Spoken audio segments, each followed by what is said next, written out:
السلام علیکم میرے پیارے لسنرز۔ آج جو ہم ناول سٹارٹ کرنے والے ہیں اس کا نام ہے انتقام محبت، جو کہ تحریر ہے ثنا بانو کی۔ تو چلیں آئیں چلتے ہیں ناول کی جانب۔ اسی ہارے یار مقدراں تو ساڈا حال نہ پوچھ، ساڈا رب وارث ہے۔ سارا کمرہ گپ اندھیرے میں ڈوبا تھا۔ ایسے میں تاریک کمرے میں صرف ایک روشن دان تھا جہاں سے روشنی اندر آتی دکھائی دے رہی تھی، جو سیدھا سامنے زمین پر پڑے بے جان وجود پر پڑ رہی تھی۔ جانے اور کتنی دیر سے وہ وجود ایسے ہی بے جان پڑا تھا جب اس وجود میں حرکت ہوئی۔ اس نے دھیرے سے آنکھیں کھولی جس پر گپ اندھیرے نے اس کا استقبال کیا۔ اسے اندھیرے میں کچھ سمجھ نہ آیا کہ وہ کہاں ہے، یوں ہی غائب دماغی سے اندھیرے میں نظر گھمانے لگی، لیکن پھر کچھ یاد آنے پر ہڑبڑا کر فوراً اٹھ بیٹھی۔ اندھیرے سے آشنائی پر منظر نمایاں نظر آنے لگا۔ اس نے اپنے ارد گرد دیکھا، وہ کمرے میں تنہا تھی۔ سامنے دروازہ نظر آنے پر وہ فٹ سے اٹھی اور دروازے کی طرف بڑھی، لیکن دروازہ باہر سے بند تھا، جو اسے مزید گھبراہٹ میں مبتلا کرنے کا باعث بنا۔ کوئی ہے؟ دروازہ کھولو! ہاتھ سے دروازہ تھپتھپاتے ہوئے اس نے آواز لگائی، لیکن باہر مکمل طور پر خاموشی تھی۔ کیوں لائے ہو تم لوگ مجھے یہاں؟ کون ہو؟ مسلسل دروازہ نوک کرتے ہوئے اس نے بلند آواز میں پوچھا، لیکن باہر مکمل طور پر خاموشی کا راج تھا۔ باہر سے کوئی جواب نہ پا کر وہ بے چینی سے وہیں زمین پر بیٹھ گئی۔ اس کی آنکھوں میں صرف اپنی ماں کا چہرہ گھوم رہا تھا، پریشان کن زرد چہرہ۔ اللہ، میں کیا کروں؟ اماں پریشان ہوں گی، وہ تو پہلے ہی بیمار ہیں۔ ماں کا خیال آتے ہی اس کی آنکھوں سے آنسو بہنے لگے۔ کھولو دروازہ پلیز، مجھے گھر جانے دو۔ اس نے پھر سے دونوں ہاتھوں سے اپنی قوت صرف کرتے دروازہ تھپتھپانا شروع کیا، لیکن بے سود۔ باہر مکمل خاموشی تھی، جیسے یہاں کسی وجود کا نام و نشان ہی نہ ہو۔ جانے یہ کون سی جگہ تھی جہاں اتنی خاموشی کا راج تھا؟ لیکن وہ دروازہ تھپتھپاتے تھک گئی تو اسی دروازے کے ساتھ ٹیک لگا کر بیٹھ گئی۔ اس کا ماضی اس کی سوچوں پر غالب آنے لگا تھا۔ کالج سے واپسی پر اس کی اماں کی طبیعت خراب تھی، جس کی وجہ سے اس نے کھانا بھی خود بنایا تھا اور اماں کے کمرے میں ہی برتن لے آئی تھی۔ دونوں مل کر کھانا کھانے لگیں۔ گھر میں دو ہی لوگ تھے، اماں اور وہ، اس لیے ہمیشہ کھانا اکٹھے ہی کھایا جاتا تھا۔ اماں، کتنی بار میں کہا ہے کہ آپ کی طبیعت روز روز خراب ہونے لگی ہے، کیوں نہ کسی اچھے ڈاکٹر کو دکھا دیں، لیکن آپ ہیں کہ میری ایک نہیں مانتی۔ اس نے خفگی سے اپنی اماں کو دیکھا۔ میں ٹھیک ہوں بیٹا، تم ایسے ہی پریشان ہوتی ہو، اور ویسے بھی ڈاکٹروں کی تو عادت ہے چھوٹی سی بات کو بڑھا کر بتا دیتے ہیں، اور اوپر سے اتنا لمبا بل بنا دیتے ہیں جو گلے میں پھنسی ہڈی کی طرح ہوتا ہے، جسے نہ بندہ نگل سکتا ہے اور نہ ہی اگل سکتا ہے۔ اماں نے بات کو ہلکے میں لیتے ہوئے ڈاکٹروں کو کوسنا شروع کر دیا۔ لیکن اماں، آپ کی طبیعت دن بدن خراب ہوتی جا رہی ہے۔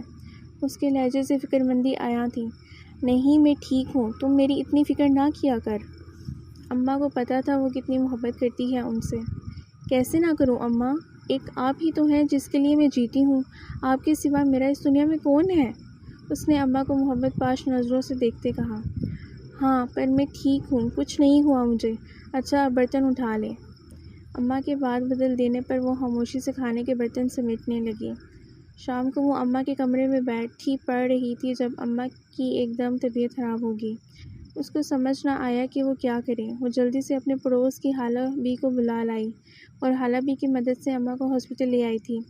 نرس نے آ کر ایک پرچی تھمائی اور جلد از جلد دوائیاں لانے کا کہا۔ وہ حالہ بی کو وہیں روک کر خود جلدی سے میڈیسن لینے چلی گئی، لیکن دوائیاں ہاسپٹل کے اسٹور سے نہ ملی، جس وجہ سے وہ دوسرے اسٹور سے لینے کے لیے ہاسپٹل سے باہر گئی۔ ابھی وہ تھوڑی دور ہی آئی تھی کہ ایک گاڑی اچانک اس کے سامنے آ کر رک گئی، اور ایک آدمی نے جلدی سے اسے بازو سے پکڑ کر گاڑی کے اندر دھکیلا اور اس کے منہ میں ایک رومال رکھ دیا، جس سے ہوش و ہوش سے بیگانہ ہوتی ایک طرف کو گر گئی تھی۔ اسی چیز کی آواز سے وہ واپس حال میں لوٹ آئی۔ اس نے ادھر ادھر نظریں گھمائیں، لیکن کوئی بھی نہیں تھا۔ اس نے ایک بار پھر دروازہ نوک کیا، لیکن کوئی جواب نہ آیا۔ اماں کا کیا حال ہوا ہوگا؟ اماں کی طبیعت بھی سنبھلی ہوگی یا نہیں؟ پتہ نہیں حالبی نے میڈیسن لائی ہوں گی یا نہیں، وہ یہی سوچتی رہی یہاں تک کہ اس پر ایک بار پھر غنودگی طاری ہوگی۔ دھڑام سے دروازہ کھلا۔ وہ جو دروازے کے ساتھ ہی ٹیک لگائے سو رہی تھی ایک طرف کو گر گئی، جس کی وجہ سے وہ ہڑبڑا کر سیدھی ہوئی۔ شاید آنے والے نے ساری لائٹس جلا دی تھیں، جس کی وجہ سے کمرے میں مکمل روشنی تھی۔ اندھیرے میں رہنے سے اس کی آنکھیں روشنی سے دھندلا گئی تھیں۔ اس نے بے اختیار ہاتھ آنکھوں پر رکھ لیے تھے۔ تو مس آکاشا صغیر، یہ تمہارے ڈرامے یہاں نہیں چلیں گے۔ بھاری روبدار آواز کمرے میں خاموش فضا میں بلند ہوئی۔ آواز سنتے ہی آکاشا نے اپنی آنکھوں سے ہاتھ ہٹائے اور سامنے کھڑی شخصیت کو دیکھا۔ بلیو پینٹ کوٹ میں ملبوس کالی آنکھیں جو اس وقت خاصی غصے میں دکھائی دے رہی تھیں اور بال تھوڑے بکھرے ہوئے تھے۔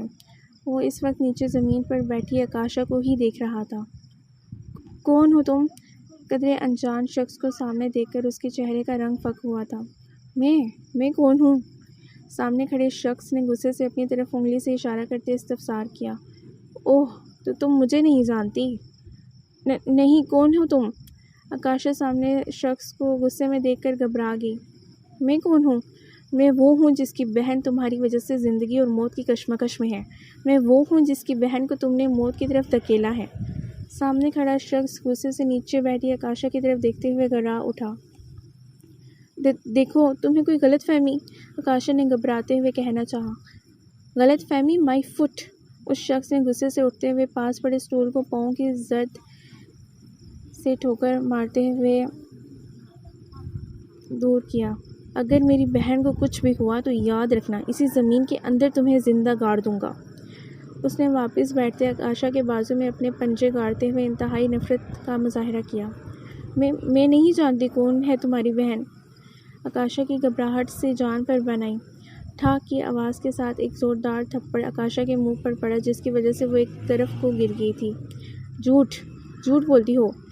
ظہیر حسن کے سامنے کسی کی آج تک ہمت نہیں ہوئی کہ وہ میرے سامنے بول سکے، اور تم جھوٹ بولتی ہو مجھ سے؟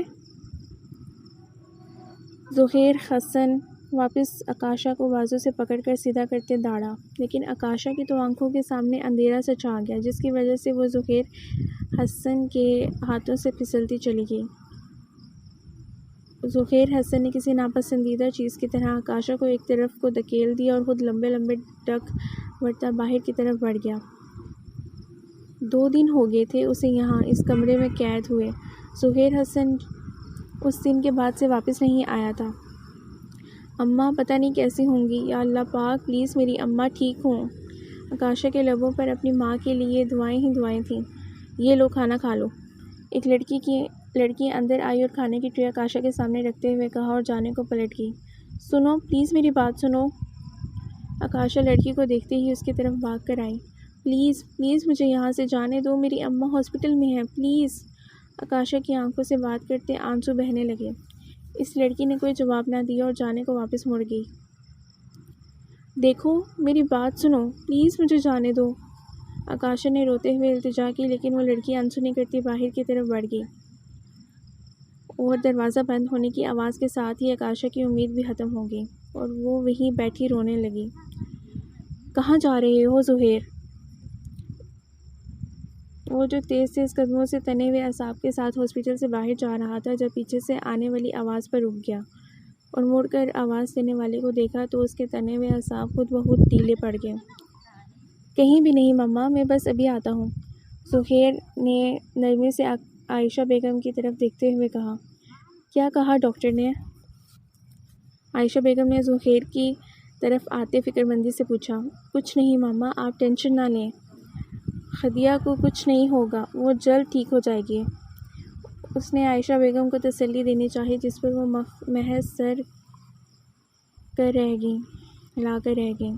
اوکے، اب میں چلتا ہوں، کسی سے کچھ حساب باقی ہے، ظہیر حسن نے کہتے ہی قدم باہر کی طرف بڑھا دیے۔ عائشہ بیگم ظہیر کو جاتا دیکھتی رہ گئیں۔ آکاشا صغیر، آج اگر تم نے اپنی زبان سے اقرار نہ کیا اور اپنے پھیلائے فساد کی وجہ نہ بتائی تو تمہارا وہ حال کروں گا کہ دنیا دیکھے گی۔ پھر کسی کی اتنی ہمت نہیں ہوگی کہ وہ ظہیر حسن کی بہن کے ساتھ برا کرنے کی کوشش کرے۔ زہیر نے گاڑی میں بیٹھتے سوچا اور گاڑی سٹارٹ کرتے منزل کی طرف بڑھا دی۔ آکاشا کو یقین ہو چکا تھا کہ وہ جتنی بھی کوشش کر لے وہ اس لڑکی بریکٹ جو کھانا دینے آتی تھی کو راضی نہیں کر سکتی تھی کہ وہ اسے یہاں سے آزاد کر دے۔ ہاں، اب جو بھی کرنا تھا اسے خود ہی کرنا تھا، جس کے لیے اس نے خود ہی پلان تیار کیا تھا، جس پر اب بس عمل کرنا باقی تھا۔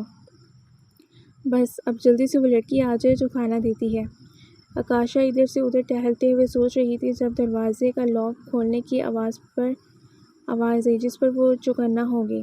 وہ لڑکی اپنے معمول کی طرح کھانا دینے آئی، لیکن آکاشا کو زمین پر ہی کروٹ کے بل سوئی دیکھ کر اس کی طرف آ گئی۔ کھانا کھا لو، لڑکی نے آکاشا کے قریب آتے کہا، لیکن آکاشا نے کوئی جواب نہ دیا، ایسے ہی لیٹی رہی اور ہاتھ میں پکڑے پتھر نما نوکیلے ایش ٹرے بریکٹ جو کمرے کے ایک کونے سے ملا تھا پر اپنی گرفت مضبوط کر لی۔ تم ٹھیک ہو؟ اس لڑکی نے آکاشا کو ایسے ہی ایک جگہ لیٹے دیکھ کر فکر مندی سے کہا اور آکاشا کے کندھے پر ہاتھ رکھا ہی تھا جب آکاشا نے برق رفتاری سے پلٹتے ہوئے ہاتھ میں پکڑا ایش ٹرے اس لڑکی کے سر پر پوری قوت سے مارا، جس سے وہ وہی زمین پر درد سے گر گئی۔ آکاشا نے اس لڑکی کے زخمی ہونے کا فائدہ اٹھاتے ہی دروازے کی طرف دوڑ لگا دی۔ ابھی وہ دروازے سے بھاگتی باہر نکلی ہی تھی کہ جب وہ سامنے سے آنے والے کے ساتھ بری طرح ٹکرا گئی۔ اوہ، یہاں سے بھاگنے کی پلاننگ کی جا رہی ہے، دانت پیستے کہا گیا۔ آکاشا جو اپنا سر سہلا رہی تھی آواز پر فوراً سر اٹھا کر دیکھا اور اپنے سامنے زہیر حسن کو دیکھ کر اس کی جان پر بن آئی۔ آکاشا نے بھاگنے کی کوشش کی لیکن اس کا ہاتھ زہیر حسن کی مضبوط گرفت میں آ گیا۔ تمہاری اتنی جرأت کہ تم یہاں سے بھاگنے کی کوشش کرو، زہیر حسن نے کہتے ہی آکاشا کو گھسیٹتے ہوئے واپس اسی کمرے میں لے آیا تھا، لیکن سامنے اس لڑکی کو زخمی حالت میں دیکھ کر زہیر کے غصے کی انتہا نہ رہی تو آکاشا کو غصے سے ایک طرف دھکیل دیا۔ خان بابا، خان بابا! زہیر نے خان بابا کو آواز لگائی اور خود آکاشا کی طرف بڑھنے لگا۔ آکاشا کو اپنی سانسیں رکتی ہوئی محسوس ہوئیں۔ جی بیٹا جی، آپ؟ خان بابا نے اندر آتے ہوئے کہا، لیکن سامنے کا منظر دیکھ کر اگلے الفاظ منہ میں ہی رہ گئے۔ خان بابا، آپ نورا کو ڈاکٹر کے پاس فوراً لے کے جائیں، زہیر حسن کہہ کر خان بابا کو رہا تھا لیکن اپنے تمام تر غصے سے آکاشا کو دیکھ رہا تھا۔ زہیر حسن کے کہنے کی دیر تھی کہ خان بابا فوراً نورا کو وہاں سے لے کر چلے گئے۔ ہاں تو مس آکاشا صغیر، کہاں بھاگ رہی تھی؟ اور تم نے سوچا بھی کیسے کہ تم یہاں سے میری اجازت کے بغیر بھاگ پاؤ گی؟ زہیر حسن نے ایک ایک قدم آکاشا کی طرف بڑھانا شروع کر دیا۔ دیکھو پلیز، تمہیں غلط فہمی۔ اوہ جسٹ شٹ اپ، ایک ہی بکواس کر رہی ہو۔ مجھے زہیر حسن کو غلط فہمی؟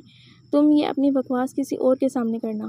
پہلے تم نے میری بہن کے ساتھ برا کیا اور میں نے کبھی اپنے ملازموں کے ساتھ اونچی آواز میں بات نہیں کی اور تم نے نورا کو زخمی کر دیا۔ آکاشا زہیر حسن کو اپنی طرف بڑھتا دیکھ کر گھبرا گئی تو زہیر حسن کو پوری قوت کے ساتھ پیچھے کو دھکا دے دیا اور زہیر چونکہ اس حملے کے لیے تیار نہیں تھا لڑکھڑا گیا۔ آکاشا نے ایک بار پھر بھاگنا چاہا لیکن زہیر نے فوراً سنبھلتے ہوئے آکاشا کو بازو پکڑتے اس کی کوشش کو ناکام بنا دیا۔ تمہیں زیادہ بھاگنے کا شوق ہے، اتنی بھی کیا جلدی ہے؟ میں تمہیں خود یہاں سے آزاد کر دوں گا، لیکن پہلے تمہیں میری بہن کو اس مقام پر پہنچانے کا حساب دینا ہوگا۔ دیکھو میں نہیں جانتی تمہاری بہن کون ہے، پلیز مجھے یہاں سے جانے دو، میری اماں ہاسپٹل میں ہے، مجھے ان کے پاس جانا ہے۔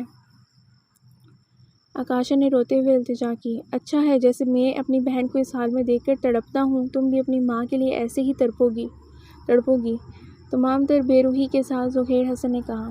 میں نے تمہاری بہن کے ساتھ کچھ نہیں کیا، مجھے تو پتہ بھی نہیں ہے کہ تمہاری بہن کون ہے، پلیز مجھے جانے دو۔ اب بھی کہو گی کہ تم میری بہن ہدیہ حسن کو نہیں جانتی؟ زہیر نے اپنے موبائل سے ہدیہ کی تصویر آکاشا کی طرف کرتے پوچھا۔ لان میں کھڑی ایک خوبصورت سی لڑکی کی تصویر تھی جو جینس کے ساتھ شاکنگ پنک کلر کی شرٹ پہنے بالوں کو کھلا چھوڑے مسکراتے ہوئے پھول توڑ رہی تھی۔ نہیں، میں نہیں جانتی اسے، خاموش فضا میں ٹھا کی آواز ابھری اور آکاشا کے چہرے پر انگلیوں کے نشان چھوڑ گئے۔ آکاشا کے اگلے الفاظ منہ میں ہی رہ گئے اور وہ سیدھا زمین میں اوندھے منہ گر گئی۔ ایک ہی تھپڑ سے اس کا سر چکرا کر رہ گیا تھا۔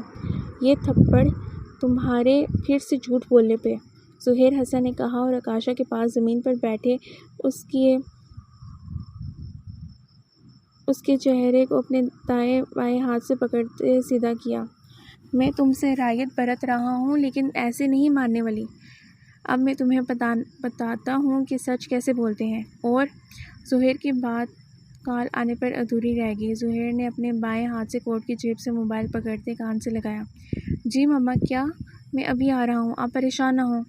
زہیر نے کہتے ہی کال بند کر دی اور آکاشا کو ایک طرف کو دھکا دیتا باہر کی طرف بڑھ گیا۔ پیچھے آکاشا وہیں روتی رہ گئی۔ جی ماما جان کیا ہوا؟ کیسی ہے ہدیہ؟ آپ نے کال کی، وہ ٹھیک تو ہے نا؟ ریلیکس زہیر بیٹا، اللہ کا شکر ہے اب ٹھیک ہے۔ پہلے بھی پریشان ہو گئی تھی، ڈاکٹرز بول رہے ہیں کہ اب خطرے کی کوئی بات نہیں ہے، تھوڑی دیر میں ہوش آ جائے گا۔ عائشہ بیگم نے زہیر کو ہڑبڑاہٹ میں دیکھ کر پرسکون کیا۔ شکر ہے، ورنہ میں پریشان ہو گیا تھا آپ کی کال سن کر۔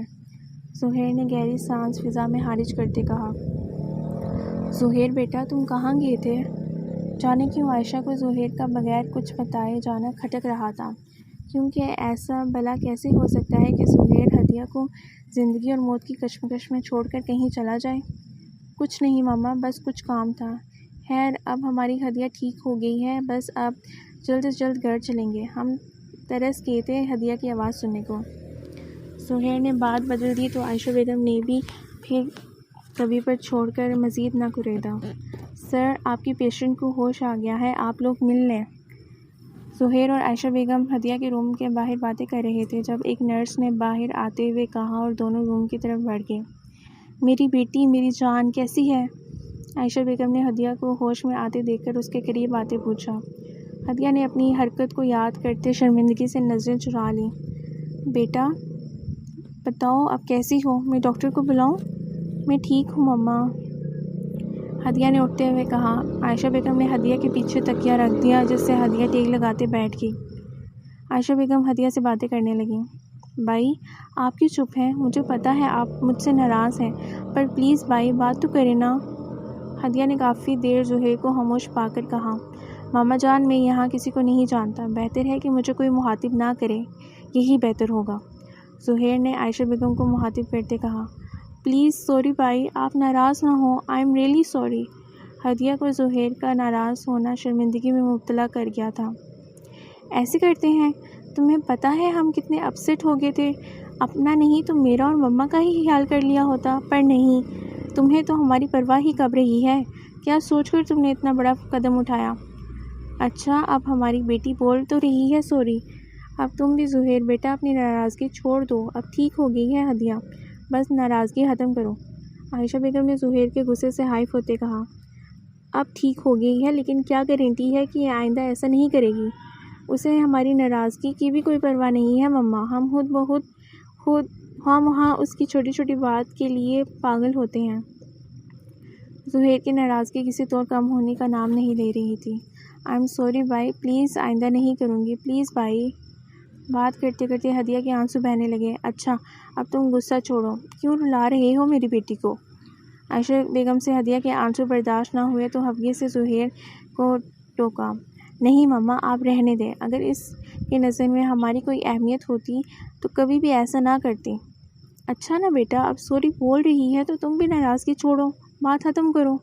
اوکے ماما، بس اب اگر اس نے آئندہ ایسا کیا نا تو میں کبھی بات نہیں کرنی اس سے۔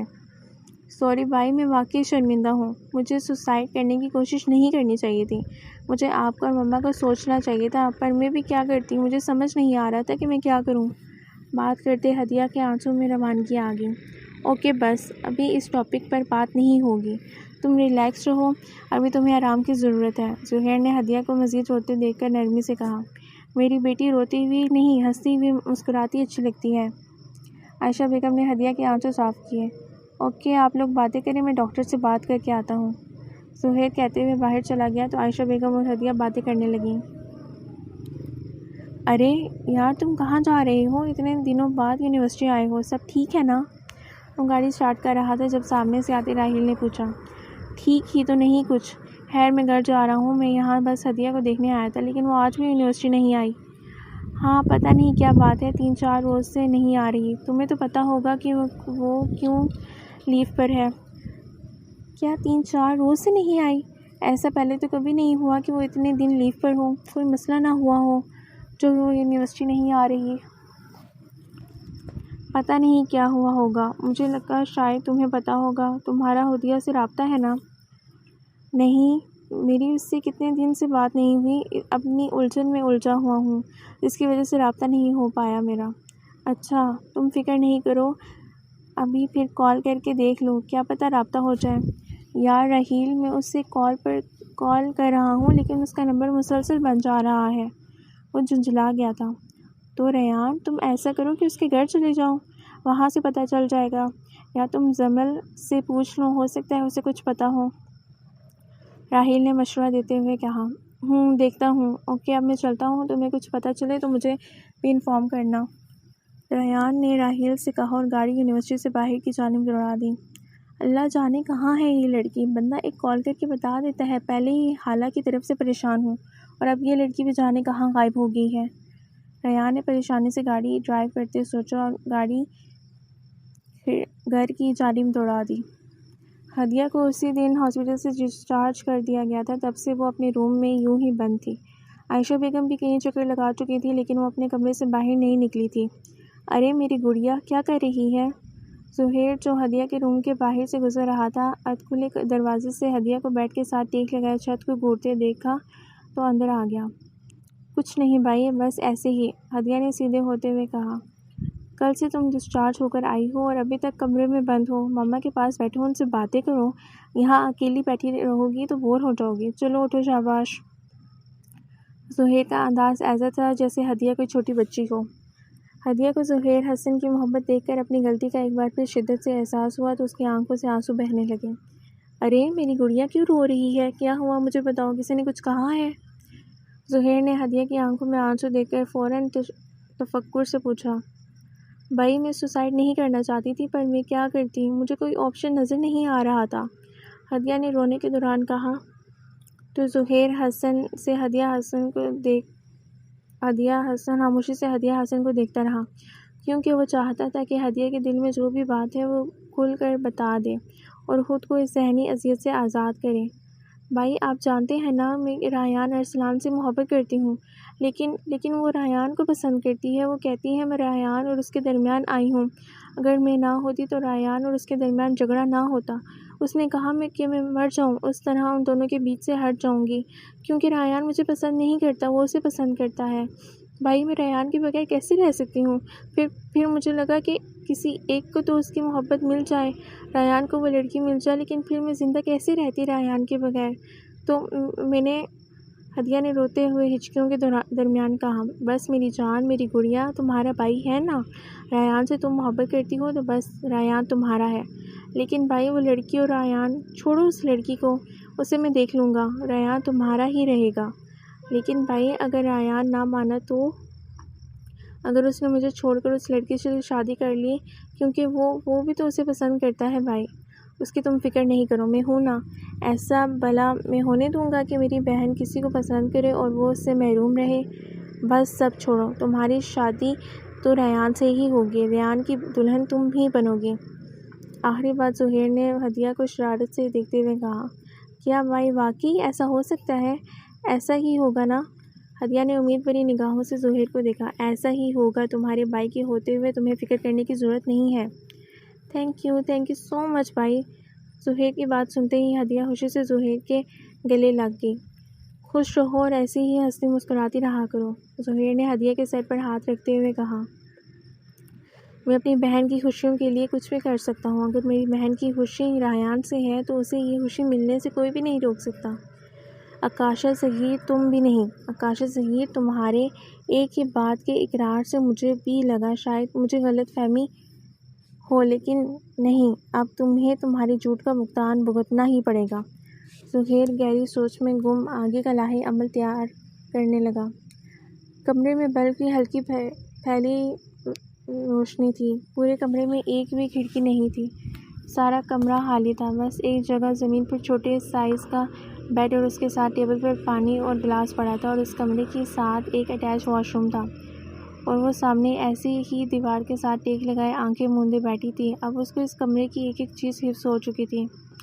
اللہ، میں کیا کروں، کیسے نکلوں یہاں سے؟ اماں کا کیا حال ہوا ہوگا مجھے غائب پا کر؟ اماں کی یاد سے ہی اس کی آنکھ سے ایک قطرہ آنسو کی صورت میں نکلتا ہوا اس کی ٹھوڑی سے نیچے بہہ گیا۔ اماں کی یاد میں اسے ایسا لگ رہا تھا جیسے صدیاں بیت گئی ہوں۔ اسے اپنی اماں کو دیکھے، ان کی آواز سنے، ان سے بات کی، وہ انہی سوچوں میں گم تھی جب پہلے لاک کھلنے کی آواز آئی اور پھر ایک دم دروازہ زور سے کھلا تو اس کے ساتھ ہی ظہیر حسن نے کمرے میں قدم رکھا۔ آکاشا نے ایک نظر چونک کر آنے والے کو دیکھا، لیکن سامنے ظہیر حسن کو دیکھا تو پھر سے آنکھیں موند لیں۔ پتہ ہے، مجھے بھی لگنے لگا تھا کہ کہیں میں غلط فہمی کا شکار تو نہیں ہو گیا، لیکن اب یقین ہو گیا ہے کہ تم جھوٹ بولنے میں کتنی ماہر ہو۔ ظہیر نے آکاشا کو دیکھتے کہا، لیکن آکاشا نے کوئی جواب نہ دیا کیونکہ وہ جان چکی تھی وہ اپنی صفائی میں کچھ بھی کہہ لے، نہ ہی کوئی اس کی بات مانے گا اور نہ ہی اسے یہاں سے آزادی ملے گی۔ تم کیا سمجھتی تھی کہ جھوٹ بول کر تم یہاں سے فرار حاصل کر لو گی؟ ہاں بولو۔ لیکن آکاشا یوں ہی بیٹھی رہی جیسے کمرے میں اس کے علاوہ کوئی بھی نہ ہو۔ ظہیر کو اس کا رویہ غصے میں مبتلا کر گیا۔ میں تم سے بات کر رہا ہوں، سنائی نہیں دے رہا کیا؟ ظہیر نے دانت پیستے کہا۔ اوکے چھوڑو، نہ بولو۔ ویسے میں نے سنا ہے کہ تمہاری بیچاری ماں بہت بیمار ہے۔ بڑا افسوس ہوا جان کر۔ ظہیر حسن نے اپنی بات پر کوئی رد عمل دیکھ کر اس کی ماں کا ذکر کیا اور ظہیر کا یہ تیر سیدھا نشانے پر لگا تھا۔ ماں کا ذکر سنتے ہی آکاشا تڑپ ہی اٹھی تھی۔ کیا اماں کیسی ہے میری اماں؟ پلیز بتاؤ مجھے، میری اماں کیسی ہے؟ مجھے ان کے پاس جانے دو، اب ان کی طبیعت کیسی ہے؟ آکاشا نے اپنی اماں کو سنتے ہی پٹ سے آنکھیں کھولتے ظہیر کے پاس آتے بے چینی سے تڑپتے ہوئے پوچھا۔ دیکھا، میں بھی ایسے ہی تڑپا تھا جب میری بہن نے تمہاری وجہ سے سوسائڈ کرنے کی کوشش کی تھی۔ ظہیر نے غصے سے دانت پیسے۔ پلیز بتاؤ میری ماں کیسی ہے؟ مجھے ان کے پاس جانا ہے، پلیز مجھے میری اماں کے پاس جانے دو۔ آکاشا روتے ہوئے التجا کرتی رہی۔ نہ اتنی آسانی سے تھوڑی جانے دوں گا، میری بہن کو تکلیف دینے کی سزا تو ملے گی نا، آخر تمہیں بھی سبق تو ملنا چاہیے۔ بہن میں کتنی بار کہہ چکی ہوں میں نہیں چاہتی تمہاری کسی بہن کو، لیکن تم مجھے بلا وجہ اپنی بہن کی سزا دے رہے ہو۔ تمہاری اس بہن کی وجہ سے تم مجھے میری اماں کے پاس نہیں جانے دے رہے، ان سے دور یہاں قید کر رکھا ہے۔ تمہاری بہن عذاب بن گئی ہے میرے لیے، اللہ کرے تمہاری بہن مر ہی جائے۔ اگلے الفاظ ظہیر حسن کے پڑنے والے تھپڑ سے آکاشا کے منہ میں ہی رہ گئے۔ خبردار جو میری بہن کا نام اپنی گندی زبان سے لیا، میری بہن کو کوئی بددعا دینے کی کوشش کی تو یہیں سے تمہاری زبان کاٹ دوں گا، آئی سمجھ؟ ظہیر نے آکاشا کے بال مٹھی میں جکڑتے ہوئے کہا۔ ایک تو تم مجھے غصہ بہت دلاتی ہو۔ اچھا چلو چھوڑو، تمہیں میں ایک بات بتاتا ہوں، میں اپنی بیوی سے بہت محبت کرتا ہوں، تمہیں پتہ ہے میں اس کے بغیر نہیں رہ سکتا۔ اب بتاؤ میری پیاری بیوی، میری جان کو کیا بددعا دو گی؟ ظہیر نے آکاشا کے بال چھوڑتے قدرے پرسکون ہوتے پوچھا۔ اللہ کرے تمہاری بیوی جس سے تم محبت کرتے ہو مر جائے۔ ظہیر حسن، اللہ کرے تمہاری بیوی جس سے تم محبت کرتے ہو مر جائے۔ آکاشا نے دوبارہ غصے سے ظہیر کی طرف دیکھتے چیخ کر اپنے اندر کی بڑاس نکالتے کہا۔ ہا ہا ہا ہا ہا۔ آکاشا کی آواز سنتے ہی ظہیر کا قہقہا فضا میں بلند ہوا۔ تم سے یہی امید تھی، ہا ہا۔ اور پھر ایک دم سنجیدہ ہو گیا۔ آمین آمین آمین، اللہ تمہاری دعا جلد از جلد قبول کرے اور یہ دن جلد ہی آئے۔ ظہیر حسن نے آکاشا کی آنکھوں میں دیکھتے سنجیدگی سے کہا۔ ہان بابا مولوی صاحب کو لے آئیں تاکہ نکاح کی رسم ادا کی جائے۔ ظہیر نے آکاشا کو دیکھتے ہوئے بلند آواز میں کہا۔ پہلے تو اسے سمجھ میں نہ آئی، لیکن پھر وہ ظہیر کے الفاظ سمجھ کر ہی اپنی جگہ ساکت ہو گئی۔ تو اب میری بھی دعا ہے کہ میری بیوی جلد از جلد مر جائے۔ ہاں ہماری یہ بد دعا میرے لیے ایک بہترین دعا ثابت ہوگی۔ ظہیر نے ایک بار پھر قہقہا لگایا اور جانے کو پلٹ گیا۔ اور ہاں، اگر اپنی اماں کے ساتھ جانا چاہتی ہو تو بغیر چوں چڑا کیے نکاح نامے پر سائن کر دینا، ورنہ یوں ایک پل میں تمہیں اور تمہاری ماں کو قبر میں اتار دوں گا۔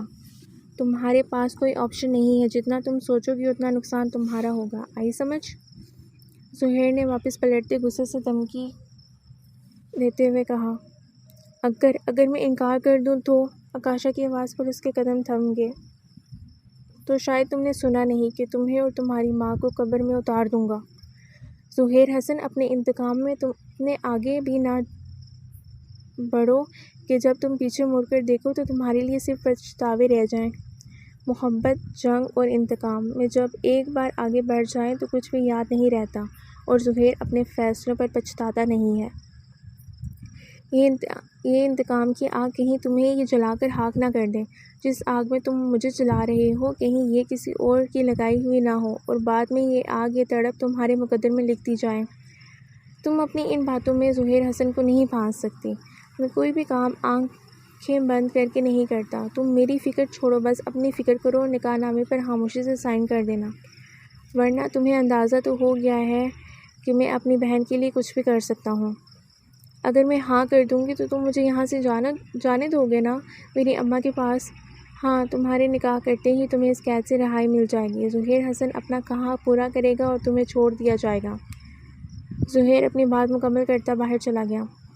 ہر پہلو پر سوچنے کے بعد بھی کوئی راستہ آکاشا کو نظر نہ آیا۔ اپنی اماں کی زندگی کا سوچ کر ہی اس نے نکاح کا فیصلہ کیا کہ جب وہ یہاں سے آزاد ہو جائے گی تو کچھ بھی کر کے خلا لے لے گی۔ فی الحال اسے صرف اپنی اماں کی فکر تھی، اور نورا پاس کھڑی آکاشا کو سوچوں میں گم دیکھتی رہی۔ ابھی وہ سوچوں میں گم تھی جب خان بابا ایک مولوی صاحب کے ساتھ اندر داخل ہوئے اور نکاح پڑھانا شروع کر دیا، جس کے بعد رجسٹر سے دیکھ کر الفاظ دہرانے لگے۔ آکاشا ولد صغیر رضا، آپ کا نکاح ظہیر حسن ولد حسن احمد کے ساتھ 5 لاکھ حق مہر کے ساتھ کیا جاتا ہے، کیا آپ کو قبول ہے؟ یہ الفاظ سنتے ہی آکاشا کی آنکھیں نم ہونے لگیں۔ اس نے کبھی سوچا بھی نہیں تھا کہ اس کا نکاح یوں اپنی ماں کی غیر موجودگی میں ہوگا، ان حالات میں ہوگا۔ بہت سارے خواب، بہت سارے ارمان آنسوؤں کے ذریعے بہنے لگے۔ جی قبول ہے۔ اور مولوی صاحب نے وہی الفاظ پھر سے دوبارہ دہرائے اور دونوں بار پھر سے آکاشا نے اپنے دل کے خلاف جا کر اپنی رضامندی دے دی۔ ایک رجسٹر مولوی صاحب نے آکاشا کی طرف بڑھایا، جسے نورا نے پکڑ کر آکاشا کے سامنے رکھتے قلم اس کی طرف بڑھا دیا تو آکاشا نے کانپتے ہاتھوں کے ساتھ تینوں جگہوں پر دستخط کر دیے۔ خان بابا اور مولوی صاحب باہر چلے گئے۔ ایک پل میں ہی اس نے آکاشا صغیر سے آکاشا ظہیر حسن کا سفر طے کر لیا تھا، لیکن کون سمجھ سکتا تھا کہ یہ ایک پل ہی تو اس کی زندگی، اس کی ذات، اس کے نام تک کو بدل گیا تھا۔ مبارک ہو بی بی جی، نورا آکاشا کو کہتے اس کے پاس بیٹھ گئی۔ مبارک؟ تم مجھے مبارک دے رہی ہو؟ کس چیز کی دے رہی ہو؟ میری بربادی پر تم مجھے مبارکباد دے رہی ہو؟ دفع ہو جاؤ یہاں سے، آکاشا نے چیختے ہوئے کہا۔ ظہیر حسن، اللہ تمہیں پوچھے، تم نے مجھے بے بس کیا ہے۔ اللہ کرے تم ساری زندگی تڑپتے گزارو۔ تم بھی ایسے ہی بے بس اور تڑپتے رہو ظہیر حسن، تم کبھی خوش نہیں رہو گے۔ آکاشا روتے ہوئے اونچی آواز میں چلاتے ہوئے ظہیر کو بددعائیں دیتی رہی، اور نکاح کے بعد ظہیر جو ادھر ہی آ رہا تھا، اس کے قدم آکاشا کے الفاظ سے وہیں دروازے کے پاس ہی تھم گئے۔ کیوں کیا تم نے میرے ساتھ ایسا؟ کیوں؟ آکاشا وہیں بیٹھی چیختی چلاتی رہی تو ظہیر وہیں سے واپس پلٹ گیا۔ بس کر دے بی بی جی، نورا نے یوں پاگلوں کی طرح آکاشا کو روتے اور چیختے دیکھ کر کہا۔ کیوں کیا اس نے میرے ساتھ؟ میں نے کیا بگاڑا تھا اس کا؟ کیوں اس نے یہ سب کیا؟ میں… آکاشا کے اگلے الفاظ منہ میں ہی رہ گئے اور وہیں اوندے منہ گر گئی۔ بی بی جی، نورا نے پریشانی سے کہا، لیکن آکاشا کو بے ہوش دیکھ کر فوراً باہر کی طرف بڑھ گئی۔ ہدیہ کہاں ہو یار؟ پک اپ دی کال یار۔ ریان مسلسل ہدیہ کو کال کر رہا تھا۔ پہلے نمبر بند جا رہا تھا، اب جب سے ہدیہ کا نمبر آن تھا تو وہ کال ریسیو نہیں کر رہی تھی۔ کیا مسئلہ ہوگا؟ کیوں مجھ سے بات نہیں کر رہی؟ پہلے کبھی ناراض نہیں ہوئی، اب کیا وجہ رہی ہوگی؟ ایک بار پھر سے ریان نے ہدیہ کا نمبر ڈائل کیا۔ یار میں پہلے ہی اتنا پریشان ہوں، تم بھی کال پک نہیں کر رہی۔ کئی بار کی کوشش پر جب ہدیہ نے کال ریسیو نہیں کی تو پریشانی سے ٹہلنے لگا۔ جب اس کے موبائل میں کال آنے لگی وہ سمجھا کہ ہدیہ کی کال ہوگی، لیکن ہاسپٹل سے بختیور بیگم کی کال تھی۔ السلام علیکم جی مما، میں بس گھر سے نکلنے ہی لگا ہوں، آپ پریشان نہ ہوں، میں بس آ رہا ہوں۔ ریان نے جلدی سے کال پک کرتے ہوئے کہا، لیکن آگے سے جو اس کو سننے کو ملا وہ شوق کے عالم میں وہیں بیڈ پر بیٹھ گیا۔ ریان جلدی سے ہسپتال پہنچا۔ مما کیا ہوا یہ سب؟ کلثوم اب اس دنیا میں نہیں رہی۔ بختیور بیگم ریان کی طرف بڑھ گئی اور ریان اپنی جگہ شاکڈ رہ گیا۔ کلثوم آنٹی؟ پر مما ڈاکٹرز تو کہہ رہے تھے کہ وہ ٹھیک ہو جائیں گی، ایسے کیسے؟ ریان کو کچھ سمجھ نہیں آ رہی تھی۔ بیٹی کا غم چھوٹی چیز تو نہیں ہوتی۔ اپنے آخری وقت تک وہ اپنی بیٹی کو ہی یاد کرتی رہی۔ اللہ ایسی بیٹی کسی کو نہ دے۔ نہیں مما، وہ ایسی نہیں تھی۔ مجھے بھی یہی لگتا تھا، لیکن سب کچھ تمہاری آنکھوں کے سامنے ہے۔ نہ چاہتے ہوئے بھی یقین کرنا پڑ رہا ہے کہ… سر آپ کو کچھ فارم فل کرنے ہیں، پلیز آپ یہ کر دیں، ایک نرس نے آتے ہوئے کہا تو ریان اس کے ساتھ نیم مردہ قدموں کے ساتھ چلا گیا، جبکہ بختیور بیگم کی آنکھیں نم ہونے لگیں۔ وہ اپنے آفس میں بیٹھا کوئی فائل دیکھنے میں مصروف تھا جب اس کے موبائل پر کال آنے لگی۔ اس نے موبائل اٹھا کر اسکرین دیکھی تو کال ریسیو کرتے کان سے لگا لیا۔ ہاں بولو نورا۔ صاحب جی میں کل سے آپ کو کال کر رہی ہوں لیکن آپ کا نمبر بند تھا۔ نورا اس کو جانے دو، اب وہ آزاد ہے۔ زہیر حسن نے نورا کی بات ٹوک دی۔ صاحب جی میں اس کو جانے کیسے دوں؟ بی پی جی کی طبیعت تو کل سے خراب ہے۔ میں نے آپ کو کتنی بار کال کی، آپ کا نمبر اب کیا ہوا ہے اسے؟ میں نے کل بتا تو دیا تھا کہ وہ آزاد ہو جائے گی۔ بیزاری اس کے ہر انداز سے عیاں تھی۔ صاحب جی کل سے بی بی جی کو بخار ہے۔ صاحب جی آپ کسی اچھے ڈاکٹر کو لے کر آ جائیں، بی بی جی کا بخار کم ہی نہیں ہو رہا، ان کی طبیعت زیادہ خراب ہے۔ ٹھیک ہے میں آ جاؤں گا، بس یہی کہنا تھا تم نے؟ زہیر نے بیزاری سے کہا۔ جی اوکے۔ زہیر حسن نے کہتے ہی کال بند کر دی اور خود فائل دیکھنے لگا۔ پہلے ہدیہ کا نمبر آف تھا لیکن پھر اس نے موبائل آن کیا، چارجنگ پر لگا کر عائشہ بیگم کے پاس چلی گئی۔ جب واپس آئی تو ریحان کی بے شمار مسڈ کالز اس کی منتظر تھیں۔ ہدیہ تب سے ویٹ کر رہی تھی کہ شاید اب پھر کال آ جائے، لیکن مجال تھی جو اس کے بعد دوبارہ کال آئی ہو۔ بس کچھ منٹ ہی کال کرنی تھی، مل گئی ہوگی فرصت تو کر لی کال۔ اگر اتنی ہی میں امپورٹنٹ ہوتی تو پھر سے کال کرتا مجھے۔ نہ کرے میری بلا سے۔ میں نہیں مجھے کال بیک کرنی چاہیے، جو بھی ہے۔ میں نے تو تم سے سچی محبت کی ہے اور میرا دل بھی بغاوت کر رہا ہے۔ اتنے دن سے نہ تمہیں دیکھا نہ آواز سنی۔ ہدیہ نے ریحان کا نمبر ڈائل کرنا چاہا۔ نہیں، اس نے کال نہیں کی تو میں بھی کیوں کروں؟ اسے میری قدر نہیں تو میں بھی کیوں اس سے کروں؟ خود ہی کرے گا، اور اب ویسے بھی بھائی نے کہا وہ سنبھال لیں گے۔ ہدیہ نے سوچتے ہوئے موبائل واپس رکھ دیا۔ صاحب جی آپ نے اتنی دیر کر دی، نورا نے زہیر کو اندر آتے دیکھ کر کہا۔ نورا یہ ڈاکٹر ہیں، ان کو لے جاؤ، آکاشا کا چیک اپ کر لے گی۔ جی صاحب جی۔ نورا زہیر کا دو ٹوک انداز میں جواب سن کر ڈاکٹرنی کو لے کر چلی گئی۔ زہیر کے موبائل میں بھی کال آنے لگی۔ دیکھو مجھے اب رونے دھونے کی کوئی خبر نہ سنانا، زہیر نے کال ریسیو کرتے ہی فوراً کہا۔ اگر یہی کہنا ہے تو کال بند کرو، میں اب جانے کس بات کے جواب میں زہیر نے کہا تھا۔ اوکے بولو جلدی پھر۔ لیکن کال کرنے والے نے جانے کیا کہا تھا کہ زہیر حسن شاکڈ رہ گیا۔ کہ کیا ایسے کیسے ہو سکتا ہے؟ زہیر نے کال بند کرتے ہوئے خود کلامی کی۔ جانے وہ کتنی دیر ہی یوں ہی کھڑا رہا تھا جب ڈاکٹرنی نورا کے ساتھ واپس آئی۔ ڈپریشن کی وجہ سے ہے، میں میڈیسن ان کو لکھ کے دے دیتی ہوں، آپ ٹائم سے دیں، انشاءاللہ بخار اتر جائے گا، لیکن ان کی کچھ ٹیسٹ کروانے۔ زہیر کا دماغ ابھی بھی اسی کال میں اٹکا ہوا تھا۔ اوکے نورا، خان بابا کو بولو ان کو واپس چھوڑائیں، زہیر نے نورا کو کہا اور خود اندر کی طرف بڑھ گیا۔ وہی کمرہ تھا، بس فرق یہ تھا کہ پہلے آکاشا زمین پر بیٹھی ہوتی تھی، آج جو ایک عدد بستر کمرے میں تھا اس پر تھی، اور پہلے سے کافی کمزور بھی۔ زہیر آہستہ آہستہ چلتا بیڈ کے قریب کھڑا ہو گیا۔ اماں، آکاشا نے سر ہلاتے کہا۔ زہیر کو سمجھ نہ آئی کہ وہ کیا بات کرے۔ کل تمہیں واپس چھوڑ آئیں گے خان بابا۔ زہیر کی آواز پر آکاشا نے اس کی طرف دیکھا اور سامنے زہیر کو پا کر نفرت سے منہ موڑ لیا۔ آگے جو کچھ بھی تمہارے ساتھ ہوگا اس کی ذمہ دار تم خود ہوگی آکاشا صغیر، اور تمہارے جیسوں کے لیے سبق ہے، جو دوسروں کے لیے گڈھا کھودتے ہیں اس میں خود ہی گریں تو کیسا لگتا ہے، جو دوسروں کے اپنوں کو مارنے کی کوشش کریں اور بدلے میں۔ زہیر اپنی بات ادھوری چھوڑ دی۔ آگے کی زندگی تمہیں سبق دے گی، اور یہی تمہاری عمر بھر کی سزا ہوگی کہ تم نے میری بہن کی زندگی خراب کرنے کی کوشش کی۔ کل تمہیں یہاں سے آزادی مل جائے گی۔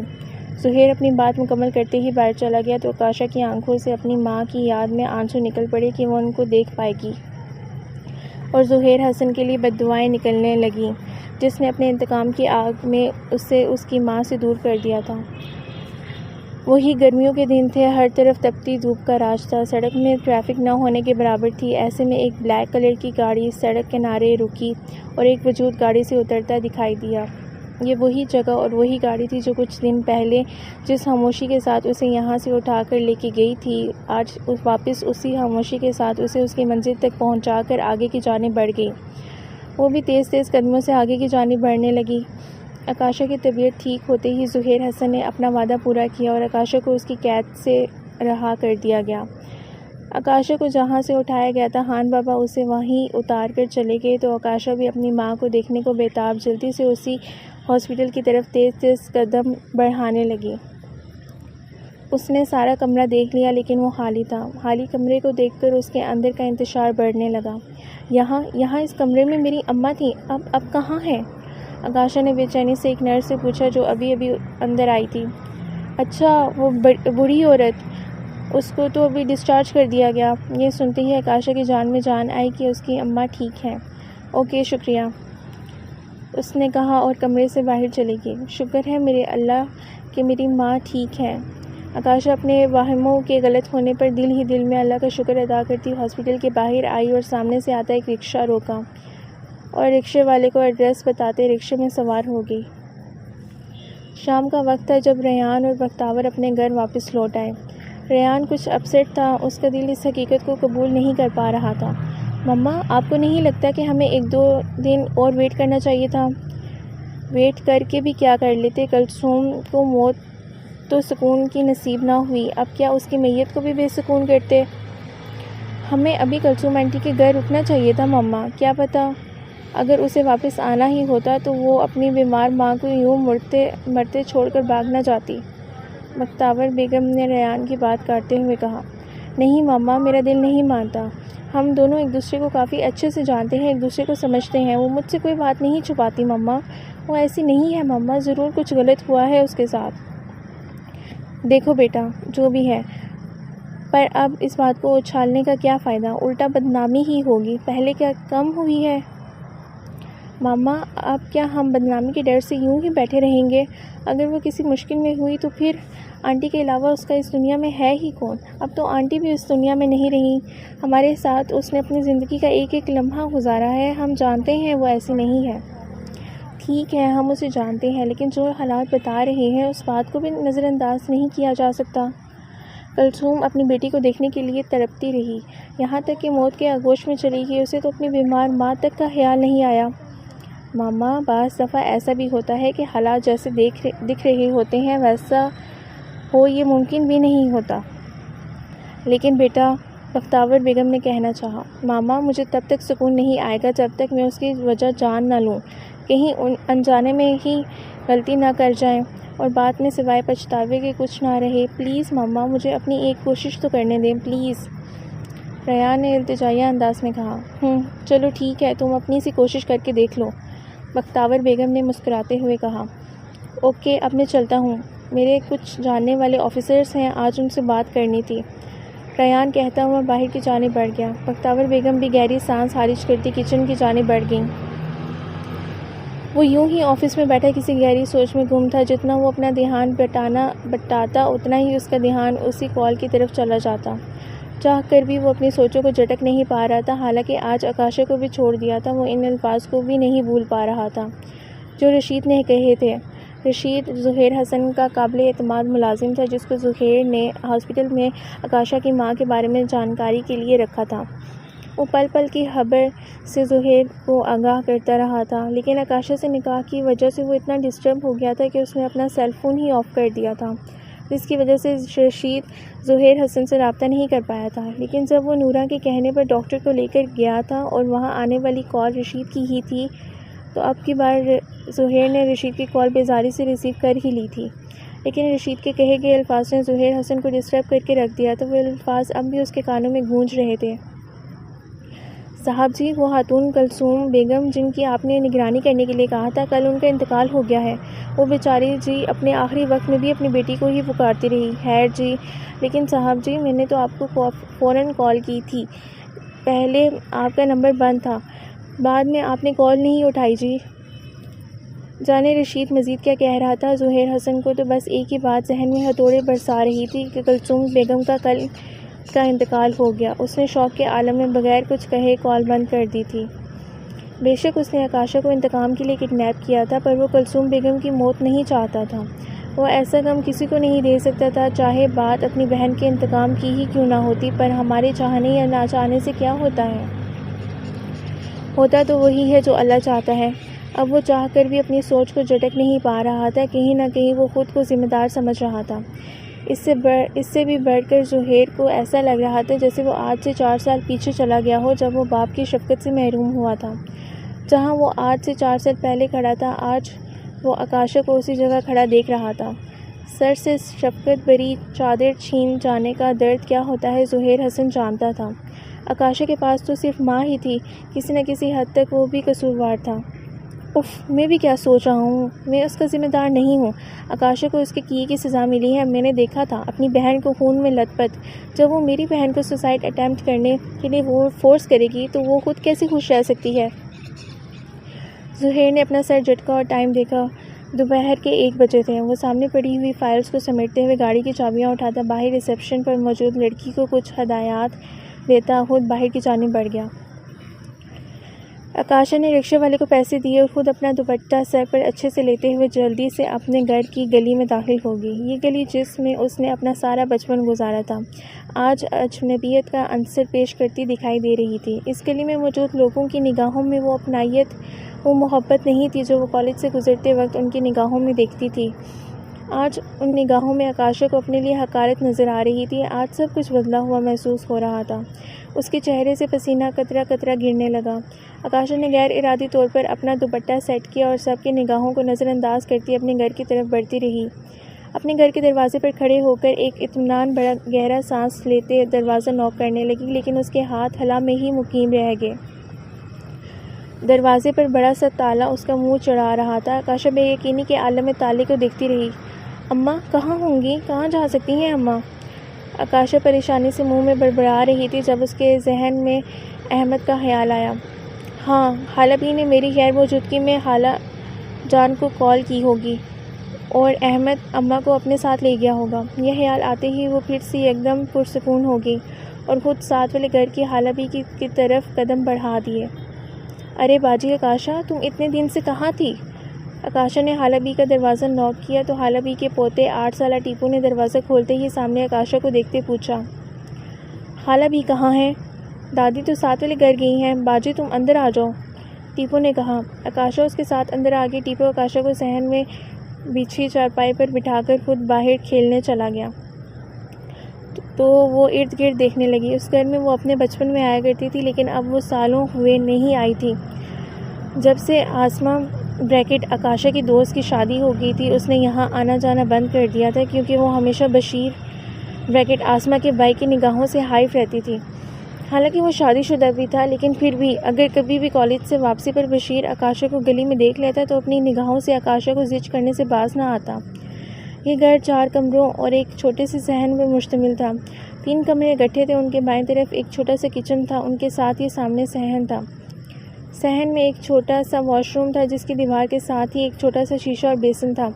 آکاشا کا اپنا گھر بھی چھوٹا سا تھا، لیکن اس کی نسبت کافی اچھا تھا۔ یہاں سب لوگ ہی متوسط طبقے سے تعلق رکھتے تھے۔ آکاشا وہیں چارپائی پر بیٹھی جائزہ لینے لگی۔ ارے ٹیپو کون تھا؟ حالانکہ بہو کمرے سے باہر آتے ہوئے اپنے دھیان میں کہا، لیکن آکاشا کو دیکھ کر وہ حیران رہ گئی۔ آکاشا بھی آواز پر اس کی طرف متوجہ ہوگی۔ السلام علیکم، کیسی ہیں بھابھی؟ آکاشا نے کھڑے ہوتے سلام کرتے پوچھا۔ وعلیکم السلام، میں تو ٹھیک ہوں، تو آج کیوں ادھر آ گئی؟ اتنے دن سے کہاں تھی؟ ہاں بتاؤ تو ذرا، آج واپسی کا خیال کیسے آ گیا اور گئی کس کے ساتھ تھی؟ لبنہ نے تمسخرانہ انداز میں کہا تو بغیر کسی قصور کے آکاشا کو اپنا آپ مجرم سا لگنے لگا۔ وہ میں اپنے گھر آئی تھی، لیکن وہاں تالا لگا تھا تو میں ادھر آ گئی، آکاشا نے آہستگی سے کہا۔ حالانکہ وہ جانتی تھی کہ زہیر حسن نے صحیح کہا تھا کہ اس کی سزا قید سے رہائی کے بعد ہوگی۔ لوگوں کی انگلیاں اس کے کردار پر اٹھیں گی، لیکن وہ سب کچھ برداشت کر سکتی ہے کیونکہ اس کی ماں کا ساتھ ہوگا۔ اس کی ماں کے ہوتے ہوئے اسے گرم ہوا بھی نہیں چھو سکتی تھی۔ ایسا ہی تو مان ہوتا ہے بیٹیوں کو ماؤں پہ۔ اپنی ماں کے ساتھ سے تو وہ ساری دنیا سے لڑ سکتی تھی، نہیں تو اب بھی رہتی نہ وہی۔ اب کیا لینے آئی ہے یہ تو بتا پہلے، گئی کہاں تھی خود اور کس کے ساتھ تھی اتنے دن؟ لبنہ کی تنزیہ باتیں آکاشا کو تناؤ دلا گئی تھیں۔ میں کسی کے ساتھ نہیں تھی، آئی سمجھ؟ اگر آپ کو میرا آنا برا لگا تو میں چلی جاتی ہوں۔ آکاشا نے ضبط سے کہتے ہوئے باہر کی جانب قدم بڑھا دی۔ وہ جواب دے سکتی تھی، لیکن وہ اپنی ماں کے علاوہ کسی کو جواب دینا ضروری نہیں سمجھتی تھی۔ ارے تم اب آئی ہو، کہاں غائب ہو گئی تھی تم ہسپتال سے؟ حالہ بی نے گھر آتے ہی سامنے آکاشا کو دیکھتے کہا۔ اچھا ہوا آپ آ گئی حالہ بی، میں آپ کا ہی انتظار کر رہی تھی۔ اماں کیسی ہیں؟ آپ نے اماں کو احمد کے ساتھ خالہ جان کے پاس بھیج دیا؟ ویسے اچھا کیا، میری غیر موجودگی میں احمد اور خالہ جان ہی اماں کو سنبھال سکتے تھے۔ آکاشا مسکراتے ہوئے لبنہ کی باتوں کو جھٹکتے اپنے ہی دھن میں بولی جا رہی تھی۔